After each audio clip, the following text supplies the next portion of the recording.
calling is currently switched off. श्लोक का phone switch off है। अपोलीन, श्लोक का कॉल हमारे पास आया था, तुम्हारा कॉल नहीं लग रहा ना इसलिए। उसने कहा कि वो तुम्हारे साथ पग फेरे के लिए नहीं जा पाएगा, तो तुम ना अकेले ही चली जाना। लेकिन हम पग फेरे की रस्म अकेले कैसे करेंगे? उसका होना बहुत जरूरी है। हाँ, हम समझ सकते हैं, लेकिन क्या है ना कि श्लोक के लिए सरस्वती आंटी से जरूरी तो कुछ भी नहीं है। बट डोंट वरी, हमें लगता है वो आंटी की ड्रेसिंग होने के बाद आ जाएगा, तो तुम ना आगे निकल जाओ। चलो आप, चलो। ड्राइवर, इन्हें प्लीज संभाल के ना।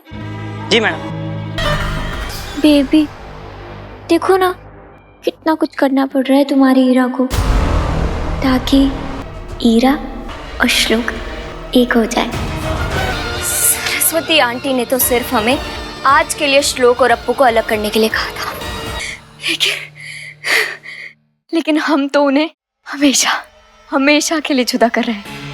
अपोलिना के आने वाले एपिसोड में एक अलग ही ट्विस्ट देखने को मिलने वाला है। यहाँ पर अप्पू और श्लोक एक दूसरे के करीब आ रहे हैं और अब लग रहा है कि शायद हो सकता है अप्पू की जो पढ़ाई है ना, उसका जो फ्यूचर है, जो उसको रॉकेट गर्ल बनना है, शायद श्लोक उसकी मदद करे। लेकिन हाल फिलहाल तो यहाँ पर सरस्वती का जिस तरीके का भाई जलवा है, जिस तरीके का यहाँ पर उसके घर में हमने देखा है ना, सत्ता उसी की चल रही है। और उसने तो कसम वगैरह भी खिलवा दी थी ना महादेव को कि अब सिर्फ तुम्हारी ही चलने वाली है। तो अब भाई वो छोड़ेगी नहीं अपोलिना को, और उसने कहा भी था कि मैं अब इस लड़की को तो नहीं छोड़ने वाली हूँ, जितने मेरे घर के रीति रिवाज हैं उन सबको मैं इससे करवा के रहूंगी। और यहाँ पर ऐसा ही हो रहा है, वो खीर वगैरह बना रही है, मुंह दिखाई है, सब लोग आए हैं और यहाँ पर सिंदूर लगाना होता है अपोलिना को। अपोलिना पहले तो मना कर देती है, लेकिन जब वो देखती है कि नहीं, श्लोक को बहुत बुरा लगेगा, उसकी माँ की बेइज्जती होगी, और यहाँ पर श्लोक अपनी माँ से बहुत प्यार करता है, तो यहाँ पर उसको लग रहा है कि नहीं, ऐसा नहीं होना चाहिए। वो सिंदूर लगा लेगी, लेकिन यहाँ सरस्वती को ऐसा लगेगा कि सिंदूर वगैरह नहीं लगाया हुआ है और जो औरतें हैं सारी वो बहुत बेइज्जती करने वाली हैं उसकी, तो वो उसको ऐसी ही घूंघट के साथ लेकर आ जाएगी। लेकिन जैसी ईरा यहाँ पर घूंघट उठाती है तो देखती है अरे इसने तो सिंदूर लगाया। अब कहीं ना कहीं सरस्वती और श्लोक को बहुत अच्छा लग रहा है, श्लोक थैंक यू भी बोलता है।